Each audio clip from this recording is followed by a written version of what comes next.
What is up, everybody? This is Recap Rewind. I'm JLAG. And I'm NB. And this episode is recapping and reviewing Riverdale Season 3, Episode 21.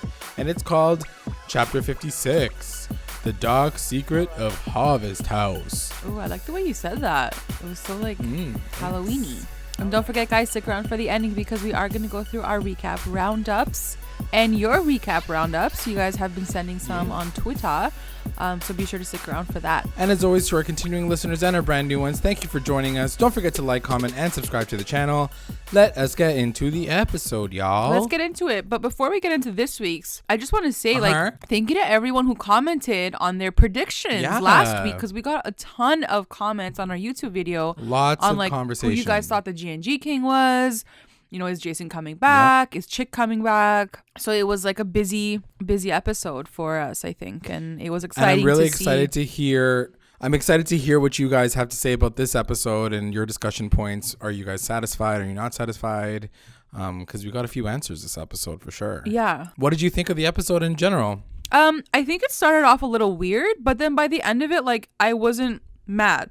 I was okay with it. The last 20 minutes were really entertaining, especially with the fight scene, and then especially with the VARCHIE versus Veggie moment at the end. I was like, oh my God, of course you'd love that.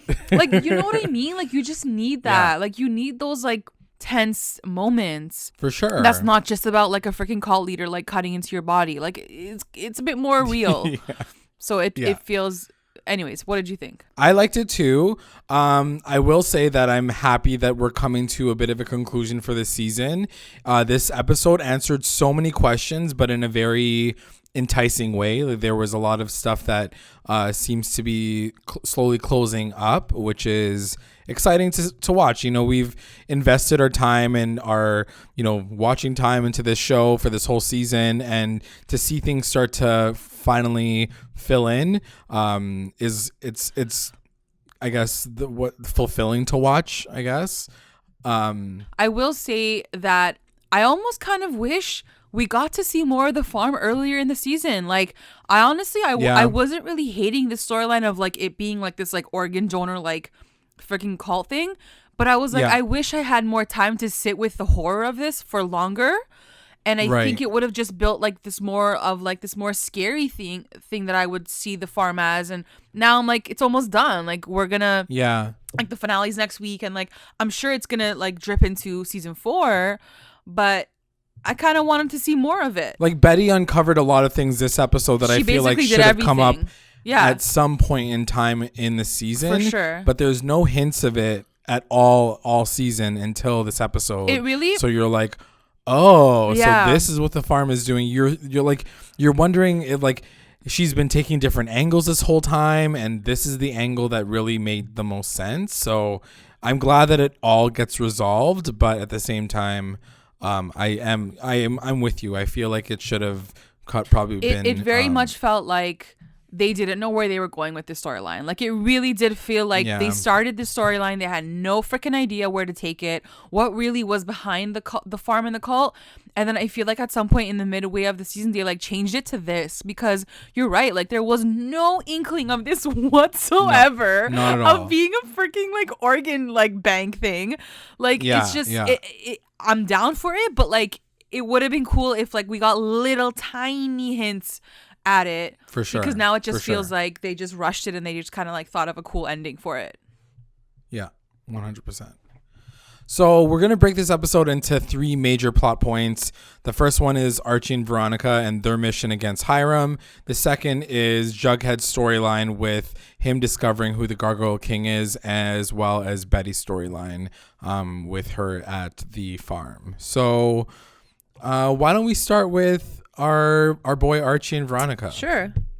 And get through all that. So Hiram has a quick conversation with Hermione. I just feel really sad that Hermione slash Marisol Nichols is now in 5 seconds of every episode, every 5 episodes. Yeah, she's really they've really brought down her character, really. Yeah. And it kind of sucks. She's negative. Yeah. She's not even there. there. She's negative. Yeah. why even bother having that scene? Like, that's the thing, that she didn't even have a speaking part. Like, she was just like, but Hiram, don't. And he's like, nope, that's too bad. And then he literally shuts the door on her face. Like, she doesn't do anything past that. And it's like what we said a lot of with this character specifically. She had this ramp up last season of her potentially being like the leader of the gang, and she's the evil one. And she literally, when I say flatlined, I mean like Jason like Blossom flatlined. Negatory flatline.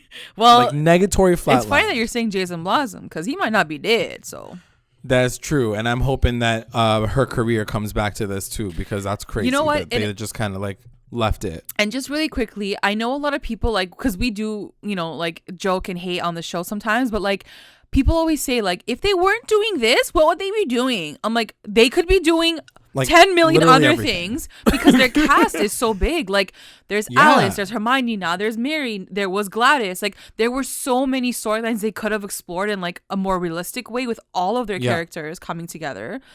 It's just, sure. I don't see that as an excuse. Their cast is way too big to ever run out of ideas. So, you know, yeah, like she's MIA this whole season, basically. Absolutely. It's just sad. So yeah, he basically says, you're not a mayor anymore. I'm going to buy out Riverdale. And Veronica overhears his conversation. And then he's like, mic drop, bye. And he's like, you better clear out your office, because I'm coming for you, bitch. And that's it. So then it cuts to the Andrews residence, and Veronica's just like complaining to Mary and Archie. She's like, ugh, my dad is like the worst. And Archie's like, yeah, your dad is the fucking worst. I know this. It was a moment where I was like, honestly, another moment, and I know VARCHIE shippers are going to come for me, but like, it was really a moment where I was like, what do they like about each other? Like, he could not look more bored with that conversation. No, honestly, he was like, yeah, Veronica, your dad is the worst. Like, don't you know? Like, he's like, it's like he was so over that convo, and she was just like, I hate my dad. I hate my life. I hate my like rich. It was just, it felt so like whiny. To the defense of the VARCHIE shippers, I will say that, you know, Hiram really lodged, that's no pun intended, lodged himself into their relationship and like made him hate their relationship. For sure. You know what I mean? Yeah. So there's a lot of really shitty feelings that he probably feels when he thinks of Veronica now, and maybe, you know, he can't really just be happy with her. But in the end, he wanted her. But he did want her. That's the thing. Like, it kind of came back. But anyways. Yeah. And we'll talk about that later. So Veronica's just trying to come up with some sort of plan. She's like, what if we try to catch him doing something illegal at the Bon Nuit? Because, you know, we've been doing some like illegal gambling games and stuff like that. And Mary's like, don't worry, I'll put you up with some chick that I know. My some, FBI like, friend. Agent. I'm like, who is Mary Andrews? Like, who is she? Like, is she part of the secret society? Like, how does she have like a female friend in like every single sector of like the military government? Like, she's a part of the 1%. Like, she's pretty cool. Like, I want to know her real life. Like, what does she do? She's a part of that whole like organization. No wonder she left Fred Andrews. She's probably like, this guy's too basic for me. So anyway, so she gets this woman, Agent Ordelia, to talk to the kids about this plan, and they're like, well, yeah, basically you have to catch him in the act. He has to actually be doing it in the moment for us to actually arrest him. So like, hey, good idea, let's do this. So at the same time, Archie finds out that Hiram is buying the entire town, right? Because you can do that. He goes and has this plan with Veronica, and he's like, okay, let's do this. So he goes into the spa. I don't want to call it a spa. What's it called? Like sauna. A hot room? Sauna? A hot room. A room of all the hot boys. The daddy spa. And Archie comes in and he was like, I heard you're trying to take over my town. I'm gonna come for you right now. Let's do this 1-versus-1 boxing match. And obviously Hiram's like so lit for it because he's like hyper masculine, and he's like, I'm not soft, I can do it. I'm like hard all over. I'm always hard. I'm always hard. I'm never soft. So yeah, so then he takes him up on the offer, and then it cuts right to Veronica talking to Hiram and being like, oh my God, Dad, you can't be like fighting Archie. That's so weird. Like, what are you doing? And he's like already so clouded by his own pride and his ego that he's like, what, you think I can't do it? And she's like, yeah, well, Bon Nuit, like people are starting to like want to bet and stuff, but I don't want to do that because that's like illegal or whatever. And he's like, you should do it. Like, do it and make some money for like the thing, because you owe me money already. And she's like, true, I'm gonna do it. And so she kind of like puts it in his ear that she's gonna do it, but then there's like a sly like wink wink moment because she's like, I'm gonna catch you, daddy. This is the whole thing that killed me this whole time, was like she's talking about catching her dad, like sending her father to jail. It's just well, I just feel like even in the end when she's like, that's it, daddy, I won, I was like, are you sure about that? Like, there's no more daddy like Visa bills, there's nothing like that anymore. You sure you won? Lost your father again, so who really won in this situation? I don't think you won. So anyway, so Archie's about to go out for the fight, and Mary, out of nowhere, she's like, oh, you're gonna take down Hiram? I'm gonna go watch this shit too. So she literally goes into the stands with it. She was so cute and excited. Even Archie was like, she was so supportive. He's like, that's my mom? Like, what the hell?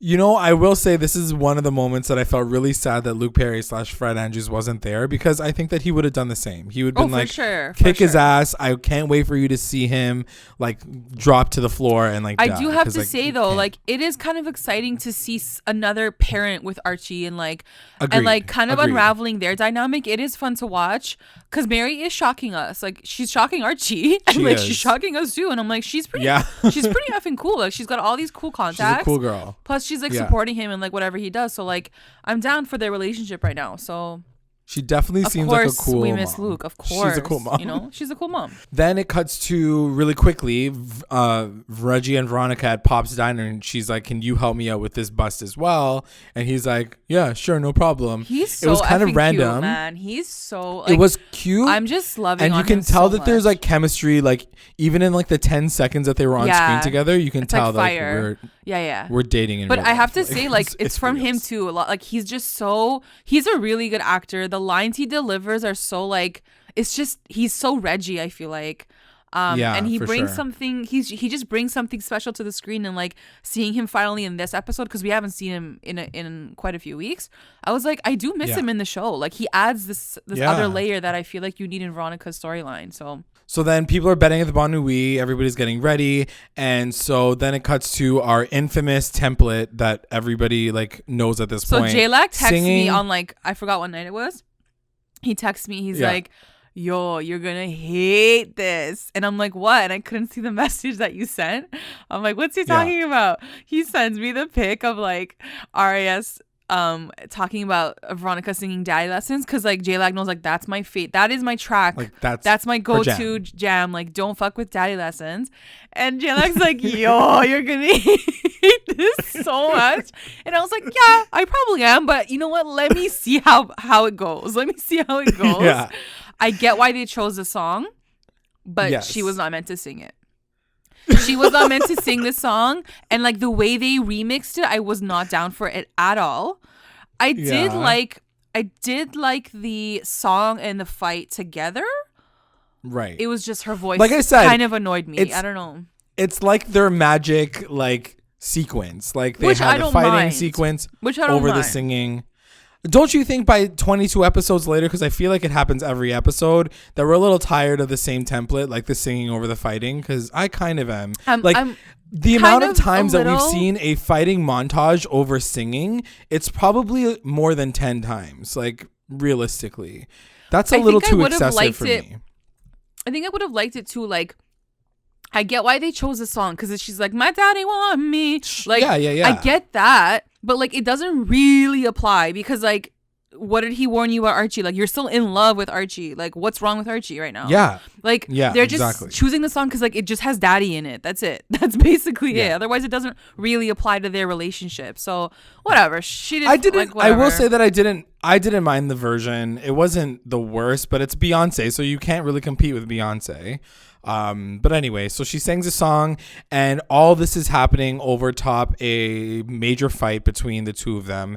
So they're fighting, and it comes to a point where their gloves come off, literally, and Hiram is living his best life. He's kicking Archie's ass to death. Into himself, you could tell. Like Mark Consuelos was so excited to do this scene. He's like, yeah. The amount of sweat that was on his body, I'm like, no, they kept like putting sweat, I feel like, on him. Like he was glistening.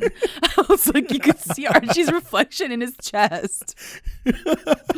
Yeah, well, he was really lit. But yeah, like Hiram as a character, he was like, this is his apex. Like he's kicking his like daughter's boyfriend's ass. Like he's living his best life right now, and so he's like fucking him up really hard.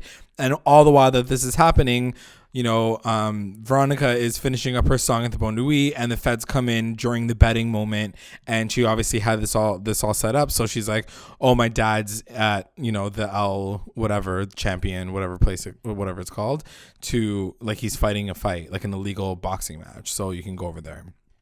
So they head over there, and Hiram's literally about to like make the final blow, and he's like, "It's over now, you motherfucker!" Like he's about to kill him, and they arrest him right away because like Veronica's like, "Daddy, don't do it, Daddy." No. Yeah, she like shows up just in time. Yeah, and then he gets arrested, and he looks to Veronica, and he's like, "You betrayed me."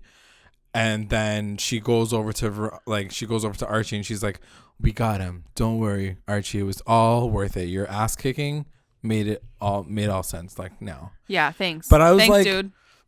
But here's the thing that kills me, and maybe we can talk about this in a little bit more detail. You're right. At the end of the day, yes, it's daddy lessons, but it's more like daddy issues. Like she's gonna have major daddy issues. Exactly. She's literally sending her father to jail. It's like, not that daddy is lessons. her end goal. Like it was daddy lessons maybe a little bit in terms of like business, but not for men at all. No. And not for like not putting your dad in jail. Like that's kind of tight. I was like, damn. So it cuts to Veronica in jail, visiting Hiram, and he's like, "Wow, you totally betrayed me. Why did you do that? Just because of a stupid kid?" And she was like, "It's actually because you lied to me about that fucking deed. So that's what happened. I got pissed because you lied, and now I win." And she's like, "Your whole like empire is going up for auction." And she just like dipsets. She's like, "Bye." And I'm like, this is the most dysfunctional relationship I can ever experience. And I'm so over them having this dysfunctional relationship. Like, I can't wait to get to a place where like Hiram and Veronica like work side by side. Like, I'm just over this drama with daddy. I'm really done with it. And I think I would have really enjoyed more so if like we saw Veronica get to daddy's level. Like, I wanted to see her get evil a little bit and like get like him, and maybe we will still see that in the future because like maybe she's just too young right now to like get to that level, but like I feel like that would have been a bit more interesting, you know. I'd be into it if, you know, he kind of disappears for a little bit and then she becomes this corrupt person, and then like they have this face off, and the next time they see each other he goes like, "You're basically like you're me now." Yeah, I feel like and that's then she's what has like, to happen. "Oh my god, my life is crazy right now." And I could see that happening with like her and Reggie, not with her and Archie, right? Because like Archie would always kind of keep her grounded, but I feel like Reggie is more of like the guy where like he'll just do what you tell him to do, and he'll just kind of go along with it. Yeah, exactly. So then that happens. Then it cuts to Mary and Archie, and Mary says she speaks a word that I never want to hear be spoken on a television show for the rest of my life. She goes to Archie. She says, "So you and Veronica were like on fire or whatever." She was like, I think you guys are endgame. You should go get her." And I was like, if I hear somebody even say Archie was endgame, like, "What did you one just more say, Mom?" Fucking yeah, she's like, "What the fuck did you say?" She's like, "I said endgame." So endgame, Archie. Do you know what endgame means? I'm gonna open my law book. Do you know what endgame means? It was like such a weird, and like they always do this shit. They always throw it in there. It's just like she was doing so well. She was doing so well all night. She had to kill it with and this then line. She gotta say endgame. Yeah. And then she lost me. Yeah.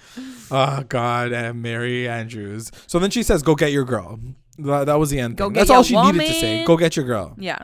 So he goes to Veronica's place, and he's like, shit. "Veronica, I got something to say to you. I'm gagged." And then she's like, "No, I can't speak to you right now because somebody is in here." That's not how he walked in, all confident. Yeah. And she was even too like, "Oh my God." By the way, I loved her outfit. I just want to say like that outfit that she was wearing all night was on effing point. It was like this, like literally like cape, like it was just on point. But anyways, he walks in. Met Gala realness. Totally Met Gala. Yeah, he walks in. He sees the champagne on the table. Yeah. With the 2 cups, and then he like looks at her. He's like, "Who else is here?" And I was like, "Oh, like it was so tight." And then she's like, "Oh," she's like, "Yeah, like Reggie's here, whatever." And then Reggie like comes out. I'm like, Oh, like, oh my God, so good. And it's not even just like, oh, Reggie's here for a drink. It's like Reggie professes love to me, and I said yes, and I love him. I was like, oh shit. I thought it was gonna stop there. Like, oh, Reggie just came over to like, we're gonna get lit and like have drinks, like stay. And then Reggie's like, I came to tell her I love her. And Archie's like, what the fuck? So he fucking dips because he's like, okay, I guess. She's like, do you want to stay? He's like, no, I don't want to stay with you guys. I mean, I'm still shocked that Archie is still okay with this. Like, but I almost feel like after this, he might not be okay with it.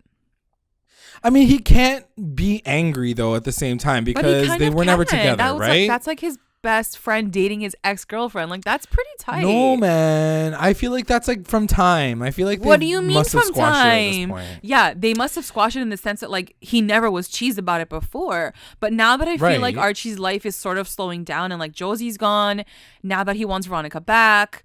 And like now Reggie's saying that he loves Veronica, whereas before it was more of like a fucking relationship. Now it's like this really emotional relationship. So I feel like Archie might be like feeling some type of way, or I just want this to happen because like I really want this drama. Like I don't care about cults and Gargoyle Kings anymore. I this is what I want to see. So you know, I'm excited. Okay, let's give it to her, guys. Let's give it to her. No, I'm down for that kind of drama between the two of them. I think that they're always gonna have competition. That is Archie and Reggie's kind of like. And I situation in the comic books, they're always like kind of fighting and they for fight over Veronica. Her. Yeah, totally.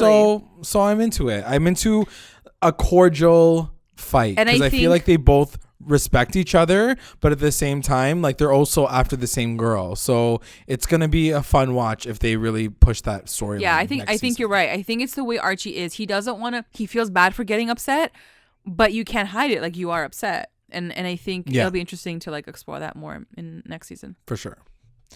Okay, so that's that storyline. Let's move on to Jughead's storyline. So it kicks right off from what happened at prom where all the kids fucking died. And so he goes to check out the coroner and he was like, how is the Black Hood still alive? And he's like, well, one thing I realized after the fact was the hand was not actually like just a hand. It looked like it was a hand that was like sawn off. So it looks like the Black Hood literally sawed his hand off and pretended that he was dead. And he's like, but why did he do that? I'm like, obviously so he can fucking kill your girlfriend. Like, duh. So that's what he decided to do. Cut his own hand off.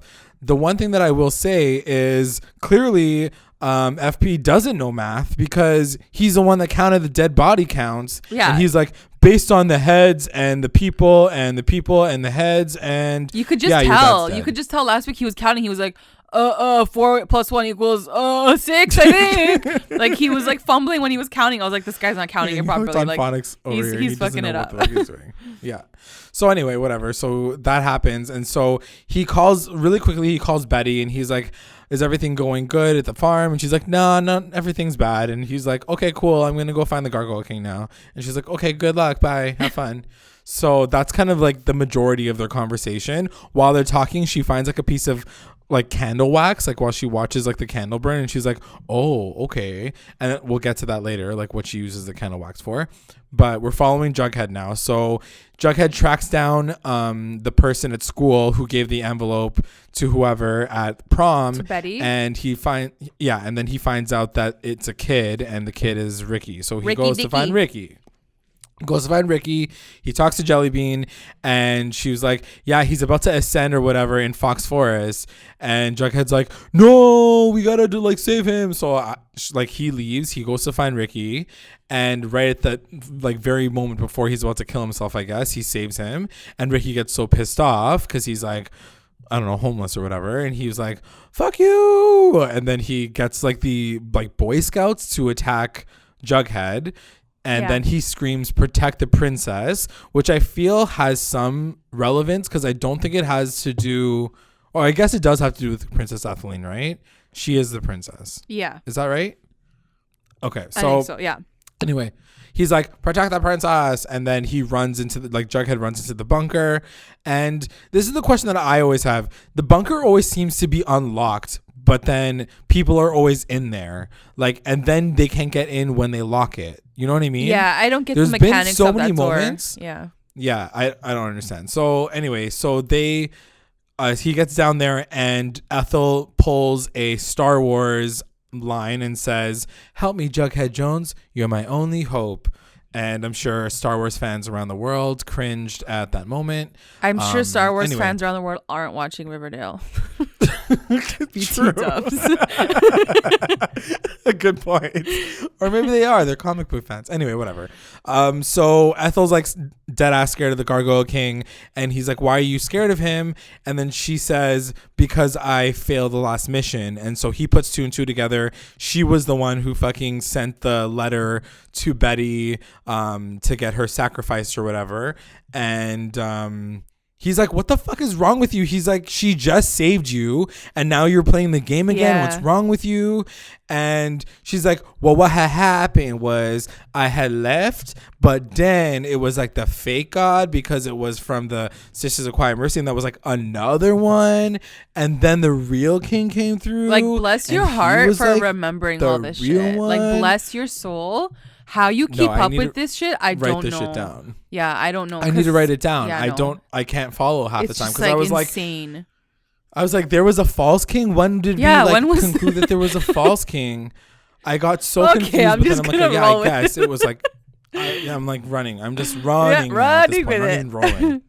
Let's just go. So, Ethel, he's like, just tell me who it is. And Ethel's like, no, but I love him. She's like, I love him so much. He's my first boyfriend. Wow, you are so obsessed, and why can't you just fucking tell us the truth right now? She's like, I'm going to wait until, the 49th minute. And then I'm going to whisper it into your ear. And then I'm going to whisper it into your ear. And then at the 55th minute, you're going to tell Betty over the phone. Yeah. Okay? Okay, go. Play it out that way. So then he's like, okay, we're going to end this right now. So then Ethel and Jughead go looking for some like next kid who like went missing. And he turns out to be in Jackie Jack.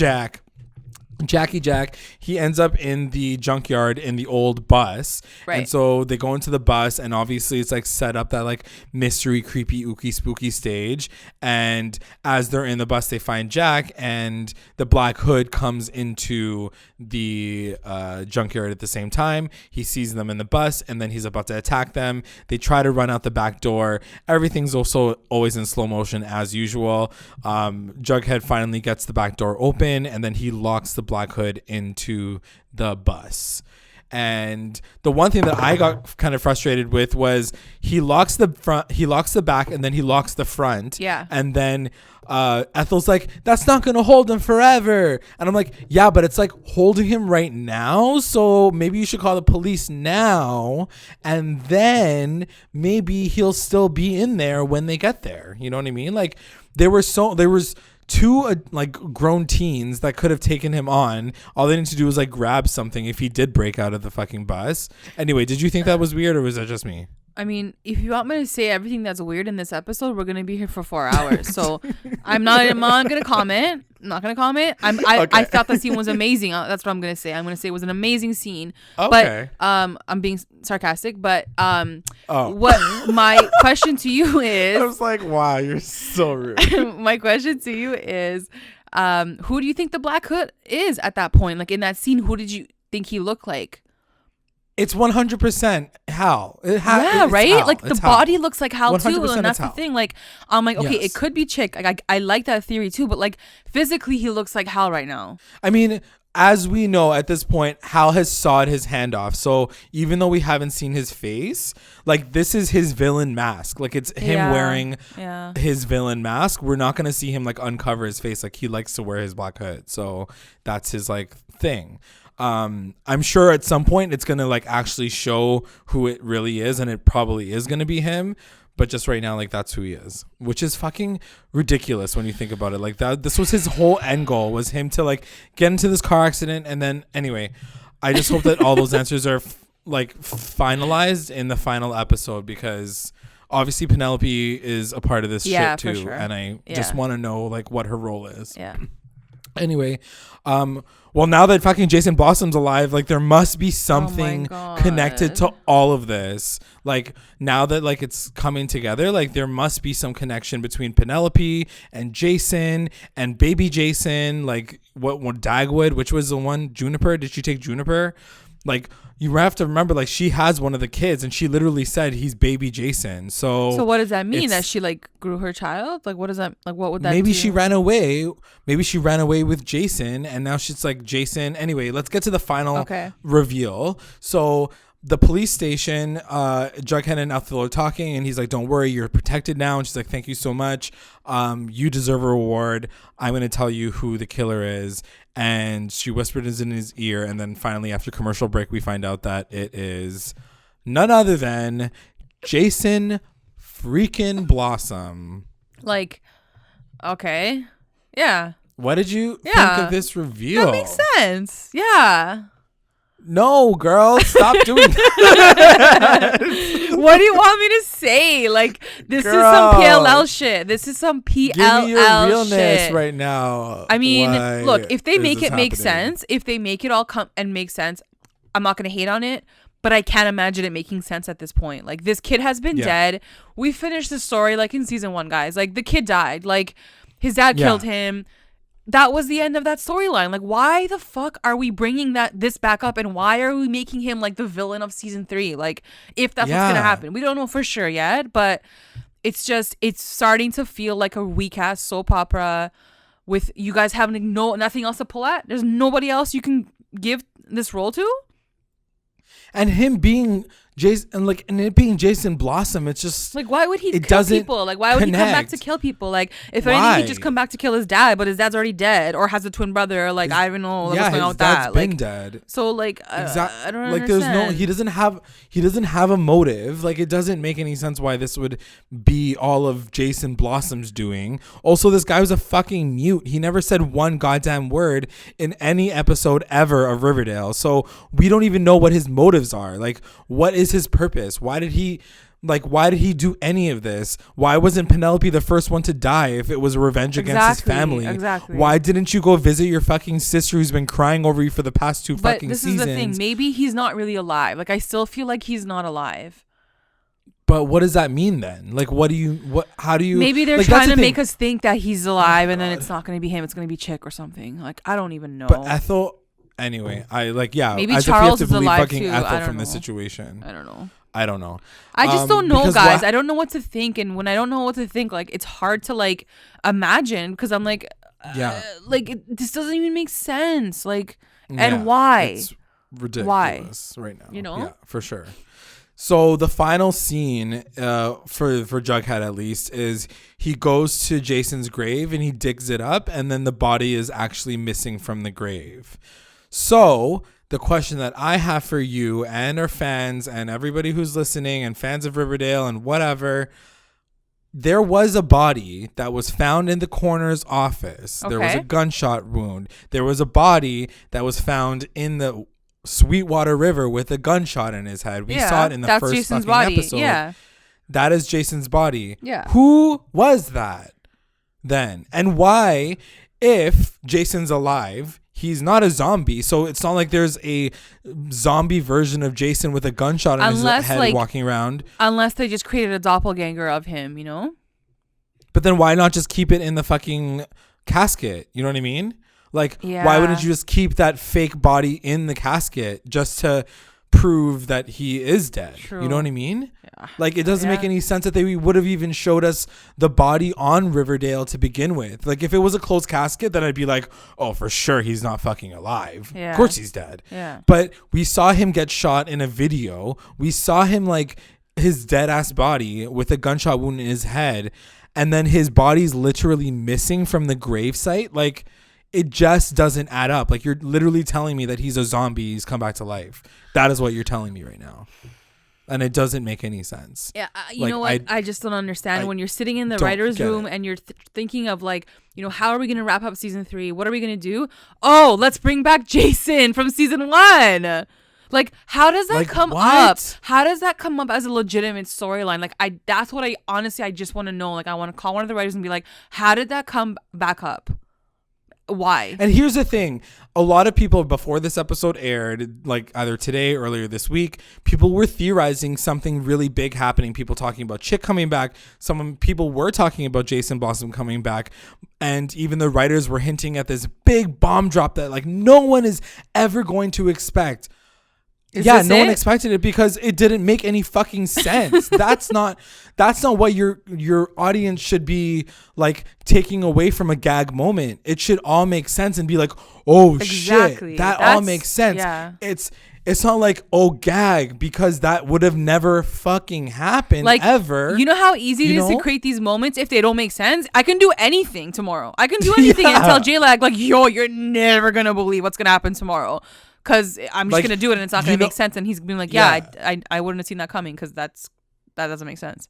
Like, you can't just do that. Like, I would have believed more that the Gargoyle King was actually the Night King from Game of Thrones before I thought it was going to be fucking Jason Blossom, like from season 1, who's been dead for 2 seasons. Like, what is happening? I want to know your guys' thoughts because I feel like I'm crazy right now. But that is my thoughts on that particular conclusion. I really hope it all makes sense next episode, but I don't think highly doubt it. No. Like 90% of me feels that this is not going to make sense. No. And that's the end of that story. Unless like they're bringing people back from the dead, homie. Like, what if he's like creating like Frankenstein versions of people? I can believe that, sure. I can see like them using maybe the kidneys and all the body parts to bring people back from the dead. Type shit, you know? Like, but that's some Sabrina shit. Yeah, that's not like Riverdale type of stuff. Like, that's a little weird. Yeah. And even Sabrina can bring somebody back faster than they can. Like, what? They're taking like fucking a whole season to like bring 2 seasons to bring back Jason Blossom. Like, she's a witch, like, so she's got powers. But like, ain't nobody care about Jason Blossom. Like, really? Ain't nobody care about Jason Blossom. Like, we really don't. Like, we didn't. Like, I love. Give a fuck. And you're right. Like, the way they hype up the episode, they're like, yo, you guys are never gonna believe. We're like, okay, Jason Blossom. Okay, we didn't really ask for him. Yeah. Like, we didn't really care about Jason Blossom. Like. Like, it's so unbelievable that at this point it's believable. You're like, oh, it's Jason Blossom. Yep. Well, it's funny because like cool. someone on Twitter was like, oh my god, maybe it's like this person that did it, and I was like, maybe it's A. And like, I put a picture of like PLL because I'm like, this shit is getting so crazy. Like, this shit's becoming like Pretty Little Liars. Like, it doesn't make sense. Everything's running in a circle. Nothing is what it seems. People come back from the dead every day. Like, it's cool. It's normal. It's totally fine. Let's keep moving. 100%. Yeah. Anyway, let's move on to the last storyline, which was probably one of the most exciting ones. Yeah. Betty's storyline. So first, Betty starts off with at the farm, and she's talking to Polly and her mom and Edgar, and they did like a 23andMe test, and they found out that she has the serial killer gene. Yeah. She's like this. Alice is like this. She's like, Betty, we found out when you were a kid, when you went to the hospital for a concussion. And Betty's like, okay, what? She's like, you have the MAOHOAMPL 192045.48 gene. And Betty's like, what the fuck? Like, what? That's exactly what I said. I was like, I texted JLAG. I'm like, this can't be real. So I Googled it, and it was fully real. For real. You can apparently have this serial killer gene. I burst out laughing, like dead laughing. Like, I couldn't stop myself from dying of laughter because, it's kind of cool, but I don't know. Like, but also it was a lie, right? Are we all concluding at this point that it was a lie? So why is Alice lying like this, dude? What's wrong with her? True. Why is Alice doing it? I don't know. Maybe I don't like, that's a pretty like harsh ass lie to tell your daughter. That's true. I honestly feel like a lot of these characters are pushing themselves way too far. Like Kevin, Fangs, the shit that they have done in this season, it's like so ridiculous that I'm like, you guys have to die at this point. Like, you guys cannot come back from this moment. At least Ethel is like somewhat redeeming a little bit, but like they are just they're just like off the rocks, and I'm like, I don't know how they're gonna come back. Like, I feel like they're literally gonna come back season 4 episode 1. They're gonna be like, hey, what a crazy year, right? Like we totally forgot what happened last year, and we're okay with that. Like, that's what's gonna happen season 4 episode 1. Like, seriously, they're just gonna explain themselves anyway. So she has this serial killer gene, and Edgar says, we're going to put you through therapy and we're going to fix you. So he puts her in this room, and while he's like she's like mid hypnosis, she ends up in this dark room, and she sees like the dark version of herself, and so she's talking. I wish they had Dark Betty there. That would have been really cool. Like with the wig. Yeah, I miss her. I really do miss her. Like I like her more than like this Betty, like in this like realm. This or whatever. Betty, yeah. So she says some interesting things. She was like, you're the one that killed our cat when we were younger, and you're the one that pushed Polly down the stairs. And she says something really fucked up where she says, you are a part of me. I'm not a part of you. Yeah. You're a part of me. You're the illusion. So she's really like pushing this whole fact that Betty is dark and Betty needs to deal with her darkness. And clearly that's a big situation for her to deal with. So Betty's like, what the fuck is happening? This scene and this whole story, like it was really crazy and it was written really well, but I almost kind of wish it happened last season when we were going through all of that with Betty of like questioning her and like questioning the Black Hood and like which one's the dark one. And, for sure. Like it would have kind of fit better at that point. And now I'm just like, but she's not evil. Like she's still good. She's not dark anymore. Yeah, exactly. So like I just felt like it was a little too late to have this conversation. Agreed. So she anyway, Edgar just tells her like, we can fix this, we can do something about it. But then she's talking to CHONI and Kevin and Fangs at one point. They're all like having lunch, and Fangs is like sore. He's like, oh, my side is like hurting. And she's like, what happened to you? And he's like, there is this like physical purge they do to your body to like get rid of all the shit in your body to like make you reborn. And like you're like you suffer physically, so then emotionally you can like be okay. And like already Betty's sketching out, and then she sees Kevin's scar, and it's like a full out scar. Like it looks like they literally like did an operation on him.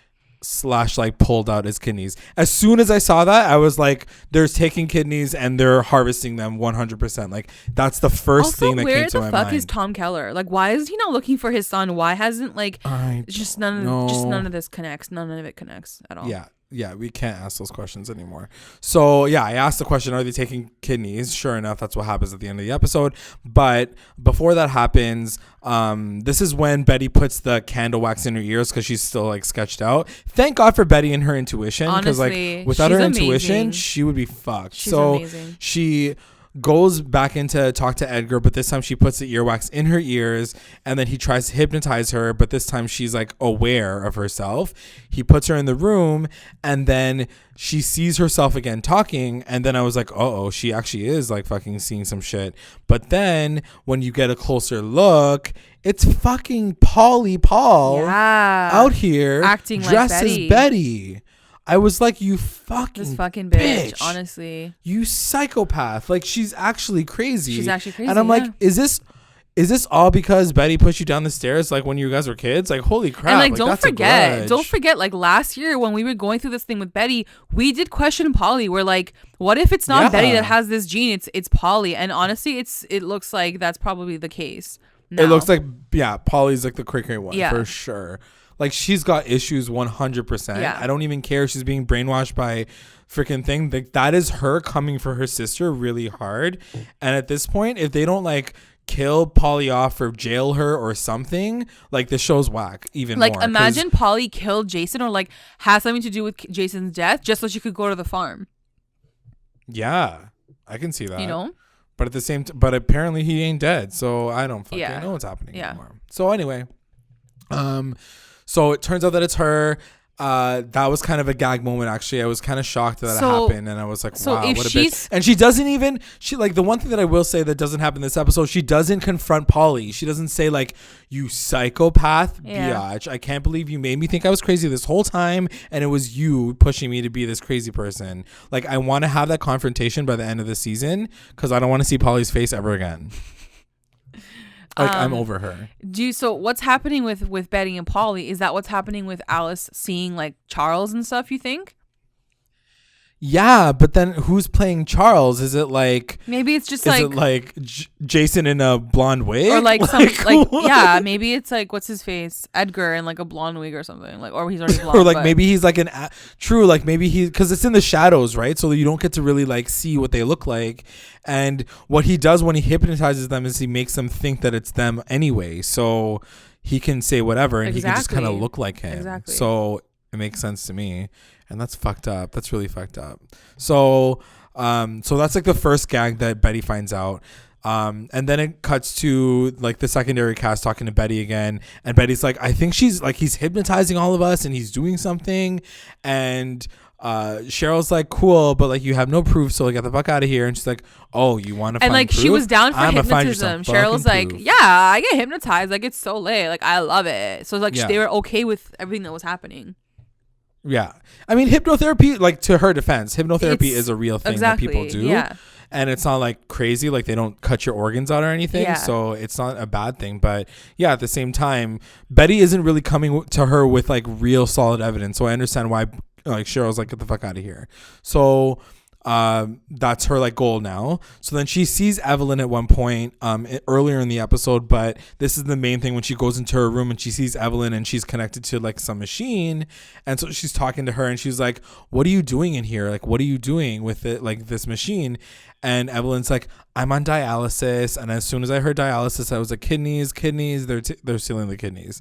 So obviously Betty put the same connection together. She was like, oh, those kidneys are for you, isn't it? Like you're the one that's like getting all the kidney transplants. But she's like, they can't be harvesting all of the kidneys for you.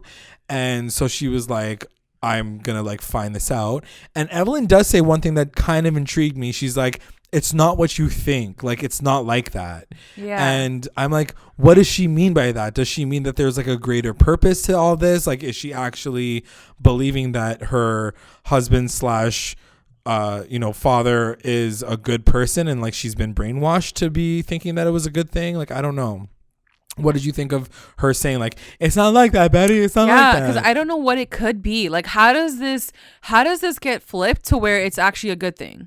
Or like, yeah, exactly. It's not what it seems. I don't know. Like, we're pretty deep into it at this point. We have a lot of answers, and like, I just can't imagine it being a good thing. I don't know. For sure. The one thing that I will say with Betty is like she took so many opportunities to like sleuth into the farm, and she literally just walks into Evelyn's room and she's like, oh, you're on a dialysis machine? Oh, there's a connection here. Like, it was almost like, why wasn't Evelyn why wasn't she hidden away from everybody? Yeah, you know what I mean? Like, why could she even just walk into her room, just waltz into her room and be like, hey, how's it going? You know what I mean? Yeah. And I will say, the one thing I will say is, if we do want to connect this to these cults and Scientologists and the fact that she couldn't do vaccines, also in Scientology, you can't get, oh wait, maybe that's Jehovah's Witnesses, but there is like, you're not allowed to get transplants in some religions, right? Because there's there's a big thing about that, but maybe that's not Scientology. Yeah. Anyway, Scientology, I think, moving on. Like, maybe Scientology is more like medicines. Like they don't want you to take medication, right? But also that could apply to dialysis too. I'm not sure. Yeah. Anyway, so she finds this room and it's filled with like all these frozen kidneys, and she finds out that they're harvesting kidneys to, I guess, sell them on the black market. I'm like, wow. So what did you think of that reveal of the storyline? I mean, that was pretty obvious after we saw her. But what if they're harvesting them for like charity or something? Could that be possible? I mean, because I feel like if you're going to harvest for charity, then you might as well tell the people you're taking the fucking things from for charity. Like, it's for charity. Like, get rid of your kidneys for, like, they're taking kidneys, healthy kidneys, from unwilling, like, victims and selling them on the black market. Like, that is some crazy bullshit. That's fucked up. Like, they're teenagers. Like, these kids are not going to get their kidneys back. Like, what the fuck? Like, I guess that's the price you pay for being stupid and gullible, Kevin and Fangs. But, like, they literally are scarred for life. Like, literally. Anyway, so after that happens, she goes straight to Cheryl's room with the fucking kidney, and all the while she's on the phone with, I think Jughead calls her and he's like, oh, by the way, the fucking Gargoyle King is Jason. And Betty's like, cool, I got another situation going on, so I'm gonna go right now because I got to deal with this situation. What did you think of her reaction? Like, I thought that him handing her that information right away while she's dealing with this big situation was kind of like, why let her not like sit with that moment, with him? Yeah, I don't know. You know what I mean? Yeah. I also like, I don't know why they didn't. I don't know. I feel like they're just like on such opposite missions too. Like, yeah, it's true. It's so hard. I don't know. Anyway, so she goes to Cheryl, and then she shows her the kidney, and she's like, oh shit, like Tony's about to do her procedure right now. I need to save her. So Betty's like, okay, cool. You go get Tony. I'm going to go and find Fangs and like get them the fuck out of here. So while Cheryl is going to get Tony, which was like one of my favorite scenes because it was so hilarious to watch. It was so like funny. She's like, don't touch my girlfriend. And she's like holding a little tiny knife, and she like pushes the cart away, and the music is playing. It was just really fun to watch. And then it shows Betty go to see Kevin and Fangs, and she's like, she doesn't sell it as well as she did to Cheryl. No. Like, she doesn't like show the kidney. She's not like, yo, there's a kidney here. Like, this is crazy. But also they're being super aggressive. And Kevin's like, no, stop being such a detractor. Girl, get over here. You have to stop this now.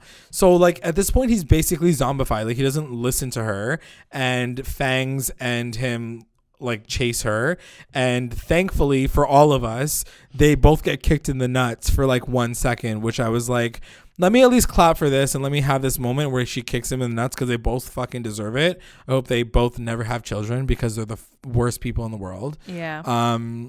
And still they grab her and they catch her, and they're like, this girl's trying to like do something, grab her. So they catch Betty, and then cutting back to Cheryl, she lets Tony escape, and then she gets the people to get distracted so she can run away.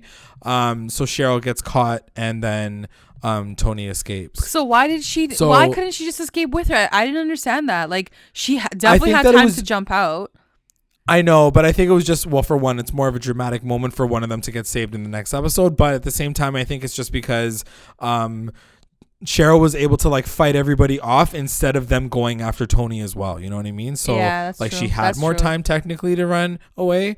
But I'm like, couldn't you guys have played this a little bit more quieter? Like you found this stuff, and then you guys can like leave in the morning when like it's daytime and people can help you. And like, why did it all have to happen at nighttime in the dead ass middle of the night where no one can help you out? Yeah. Anyways, so Tony's running away. I'm sure we're going to get like a breakout scene, maybe with Veronica finally, like Veronica and Tony like breaking in together with like no clothes on, because that's usually what happens. And I feel like we've done this before. Like even Tony helped Betty do this. Like we've done this, guys. Oh my god. We literally have done it from the Sisters of Quiet Mercy. Yeah. Do not forget that we literally have done it from the Sisters of Quiet Mercy already. So it's like just happening all over again, just with different people. So it cuts to Edgar, and he's about to operate on Betty, and she's like, I saw the truth. And I'm like, dude, Lily Reinhardt's acting is fucking amazing, man. Like, this girl is so amazing. Good. Yeah. It was so good. But I will say, the one thing that frustrated me was, girl, I know that you're like wanting to tell him that you know the whole secret, but maybe don't tell him while you're literally on the operating table about to get your like ass like handed to you. Like he could kill you under the knife. Like he could basically kill you, and he'd be totally fine with that, because you're telling him that he's gonna be exposed. I'm just so mad at Alice. Like I'm so fucking mad at Alice as a mother. Yeah, like how could you leave your daughter into this like situation? Look what's happening to her. Like you have no idea what's going on. You brought her into this. Like I'm so disappointed in some of these characters that like I honestly, this is what I mean. Like I can't see them coming back and like redeeming themselves. Like they've just gone so far into these crazy storylines, and it's just like embarrassing as a mother, like that you did that to your daughter. Like she's on a freaking operating table now. Like so fucking rude. If she wasn't traumatized before, she's gonna be fucked now. Like going into season 4, this girl's gonna be like messed up. Yeah, 100%. So that is the episode, guys. We finally got through it. Thank you. I'm gonna clap for both of us. Good job, NB. Yeah, thank you, JLAG, for honestly like keeping track of that shit, because I was so lost. I'm like still in the VARCHIE moment. I was like, yes, VARCHIE. Veggie. Anyway, let's get into some conversation points. Should we talk about Twitter comments now or after?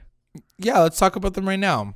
Okay. So first we got one from @TinaHoven, who says, I've defended Kevin through good and bad decisions, poor and no storylines, but I need to know, Kevin had an organ removed and he still loves the farm. How does he get free? How does he come back from this?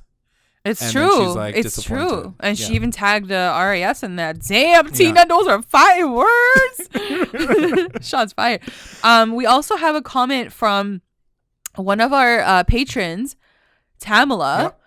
And Tamala's a pretty like lit Riverdale fan. But this week, Tamala's got the tea. She goes, okay, if you guys want to rip it apart, I won't complain this time. This may be my least favorite episode of the entire series. I did laugh so hard at Ethel quoting Star Wars and the Boy Scouts chasing Jughead. But other than that, this episode made me feel horrible. The farm is so evil. I hate Polly and Alice now. I hated then trying to bring out Dark Betty. I don't like the Archie boxing storyline, and it is every episode with no end in sight. And I hate the Betty in danger cliffhanger. I'm on the fence about Jason being the GK. We'll see. Damn. Thank you, Tamala. Whew. That is That's real words out there. We appreciate it. You know what? It does sound like a lot of the comments that we are getting on Twitter, like people are just like, what the fuck is going on? Like, it does sound like that. And I will agree with her that I don't like that they left Betty on a cliffhanger, because it feels a lot like what they did to Jughead last season, right? With him almost dying at the end of the episode. And then we're like, oh my God, he's dead. And then the next episode, he's totally fine. Like, don't be surprised, Tamala, if by episode, the final season, like she's going to be back in her room and she's going to be totally fine. Because that's exactly what happened to freaking Jughead last season. We also got an interesting tweet from Michelle at the top of the hour, and she was like, as a nurse, I can confirm we do not test for serial killer genetics when someone is admitted with a concussion. Okay? She's like, also, it's not possible to purchase a town. Like, thank you. Like, do they test for serial killer genes? Like, what the fuck? That's so funny. We got some really great comments. Someone was saying, someone was at Very Lovely LJ said, I wouldn't have gone back for Fangs of Kevin. Yeah, screw that. Like, there's some really good ones. At Michelle Lee says, how are they going to explain the dead body and the shooting video and FP disposing of the body we saw in season 1, though? Great points. I mentioned them a little bit earlier, too. Somebody says a triplet and a doctored video, maybe. And I'm like, oh my God, a triplet? Fucking what? Somebody else at Nancy River Drew says, is Jason actually alive, and what organs does Betty no longer have? Is Cheryl okay? Why is the farm doing all those harvests? Is Alice dying like Evelyn? Why is everyone talking about Ascension? What happened to Riverdale season 1? Literally me every week. Me every week.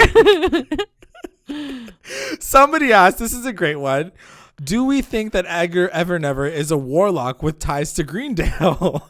Also, what are your thoughts on the forced Fangs Kevin relationship? So, in terms of Edgar being a warlock, I would be down for it, but it still doesn't make any sense as to why he's harvesting organs from teenage children. As to what are our thoughts on the Force Fangs and Kevin relationship? Well, if you listen to probably this entire season, you'll know exactly how I feel about Kevin's love life and how I feel about him getting forced into these ridiculous storylines with boys.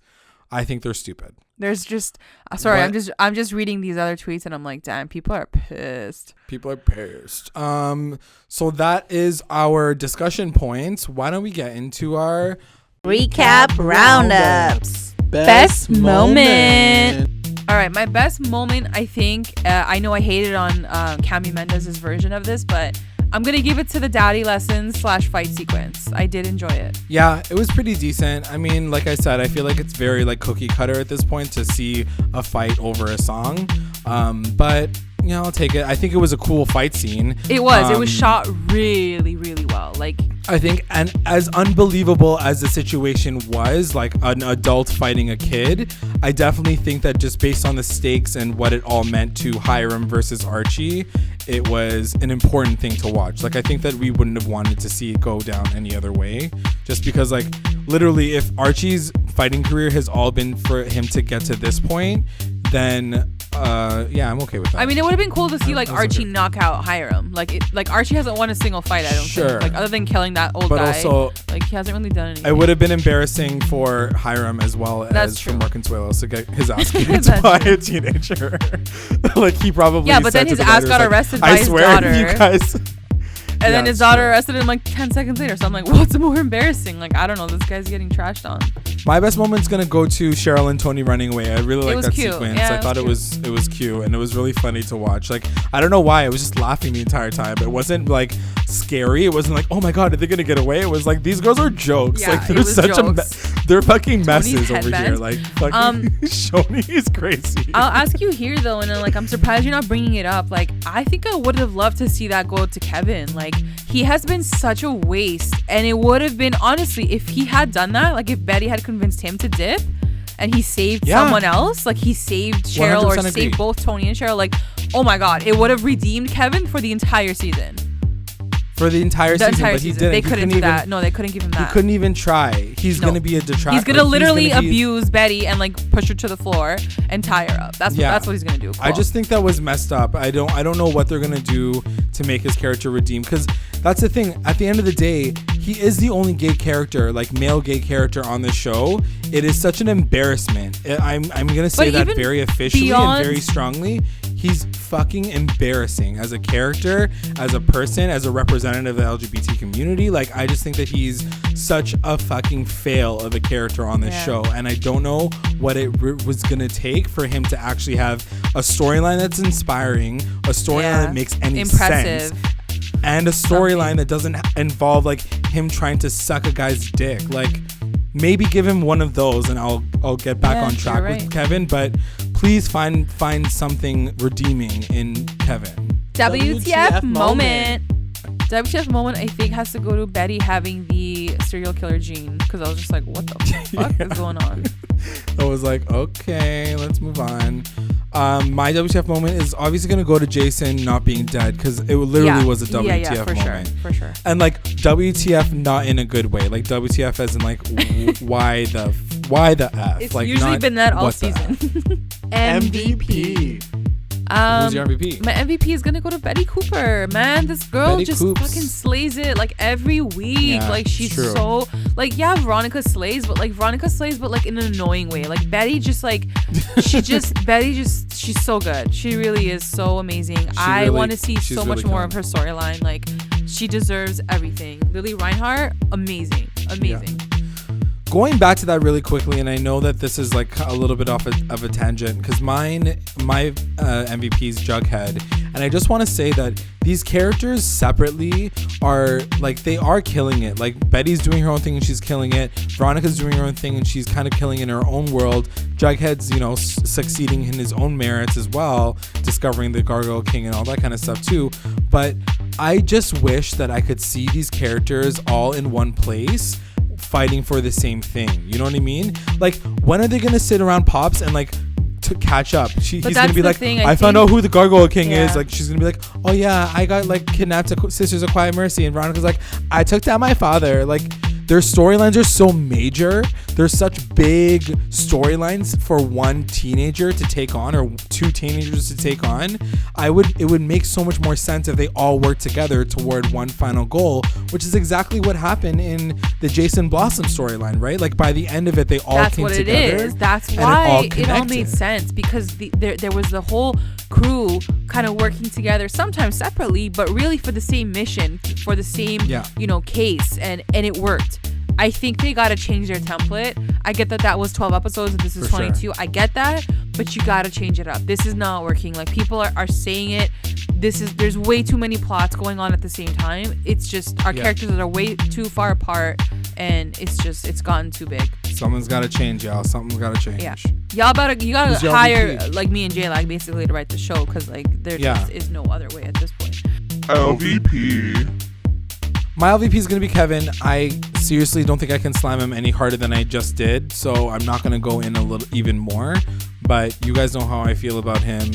R.I.P. Kevin in my books. I just can't with him right now. Yeah. He's a fail. Yeah. Who's your LVP? My LVP, I think, is gonna go to Mommy Alice. Like, she's hurting me. Like, she's really hurting me. she was one of my favorite. She was my favorite mom. Like I loved her, and her story with FP was getting so interesting. Like all of that serpent stuff was so good for her. Like getting to her roots and like getting to her background. And like I love that Alice. And this Alice is just, I don't know who she is.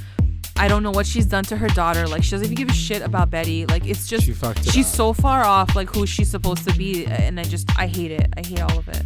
The best line.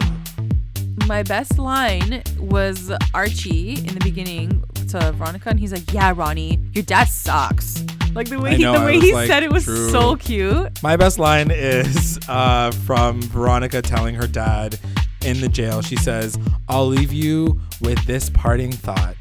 I won." And I was like, all right, Khaleesi, come through. I don't know if you won, but okay, cool. Like she won for now, but you also lost your dad. So yeah, who's the real winner here? Who is the real winner here? Callie Ripa. Let's go to our peoples. We have we got some roundups from at Postmaster Radio, who said his best moment was the boxing fight. His WTF moment was the Betty and Farm storyline and the Gargoyle King reveal, both of them. His MVP was Betty. His LVP was Reggie for ruining Archie's moment near the end and getting back together with Ronnie. So you got a fighter out here coming for your vegginess life. Best line is going to Archie's mom telling him that VARCHIE is endgame. So you're not gonna like what I said about that a little bit earlier in the episode. That is our episode, guys. Next episode is the season freaking finale of season 3 of Riverdale. Already? Aw, shucks. Aw, shucks. Yeah, really looking forward to the season being over. I'm really looking for that red reset button. Are you, JLAG? Yes, I'm looking for the red reset button for sure. So hopefully we can get like everything closed off this season, so nothing bleeds on into next season, and we can just start fresh with season 4. And that's it. So a few announcements. The first one is we want to thank our patrons of the episode, our lit rewinders, Tina Ann, Sarge, Serena, and Kate, and our mommy rewinders, Becca, Sarah, Tamala, and Taya. And if you would like to join our Patreon family, check us out at patreon.com/recap_rewind. If you join, you'll get access to all things recap, rewind, exclusive content, and updates. And be sure to stick around, because May 16th at 8 p.m. Eastern Time, we are doing a video live chat on our Patreon. So it's exclusive to only our Patreon members. You can join. It's not that expensive, but you can join. You can join us.